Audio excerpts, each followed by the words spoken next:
Hi everyone and welcome to Fiction Friday. In this first video I'm going to show you how I wrote a story to 29 prompts.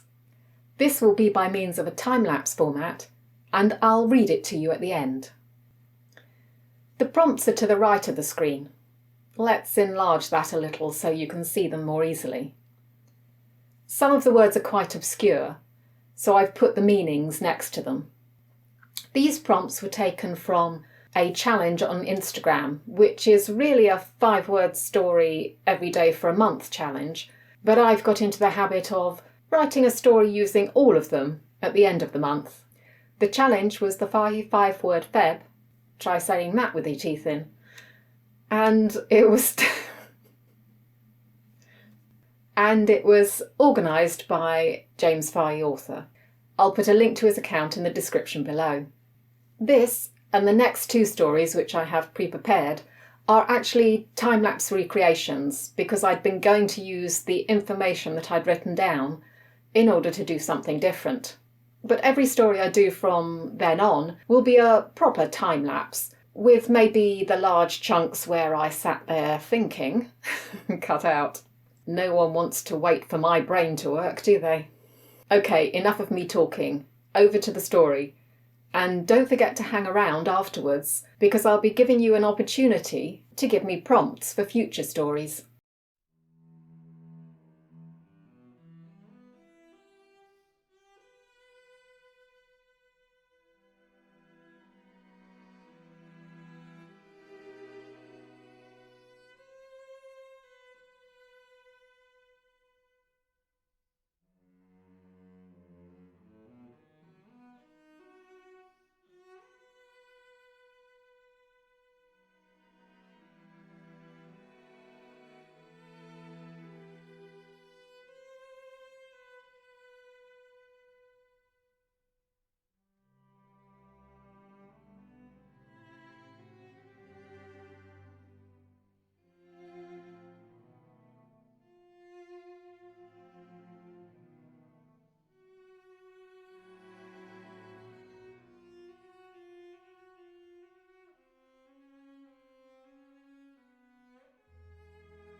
Time to change.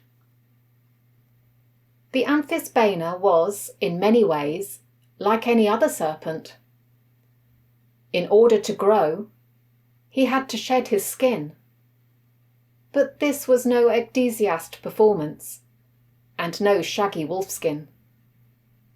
Each head ripped and tore at his old coat, spear-like, forked tongues making fugacious leaps out from his jewelled throats, as shimmering scales, all the colours of a peacock's feathers, were dragged this way and that. The umbiferous rocks of the cave did nothing to stop the erubescence of his newly revealed skin, as its erstwhile casing rippled along his body, concertinaing tighter and tighter, until it finally ripped apart and fell into the ash-covered ground beneath him. As always, it had been a monumental effort. The hammering of his heart was far from the trace of a flat line. Still, he couldn't delay. His eyes panned across the landscape, but found nothing. Good. The periapt, inked into his skin by the shaman, had done its work. The young pretenders, with all their gasconade, had not been able to track him down, and now that he had transformed, they were at a distinct disadvantage. His human hair, elotricus and lush, flowed around his shoulders. His body, unbalanced from the exertions of his other form, felt uncomfortable as he donned his clothing. In the distance, canorous songs were being sung in the town, punctuated by the odd boffala. The lights would illuminate his route home on this one day of the year when he could bibble scrumptious fare, including the odd cocktail, and party the night away, before the curse claimed him back. He took one long, deep breath, enjoying the feeling of his lungs filling with air, and began to walk. This story was pretty much set from the first draft. Most of the changes I made were for clarification and to pad out the information a little bit. I hope you've enjoyed this insight into my writing process for very short stories. As I've already said, the next 2 stories are done, but if you'd like to give me prompts for future stories in the comments below, this is what I'm looking for. I'd like a set of 5 things. These can be anything: colours, professions, type of building, verbs, adjectives. But there are a couple of rules. Actually, there are 3 rules. First, no real people or entities. Second, nothing that's copyrighted by someone else. Third, keep it clean, please. I can't guarantee I'm going to use everything in a future story, but I'll try my best. Expect me to use the prompts in unexpected ways, and I'll be sure to mention you in the video. Thank you for watching.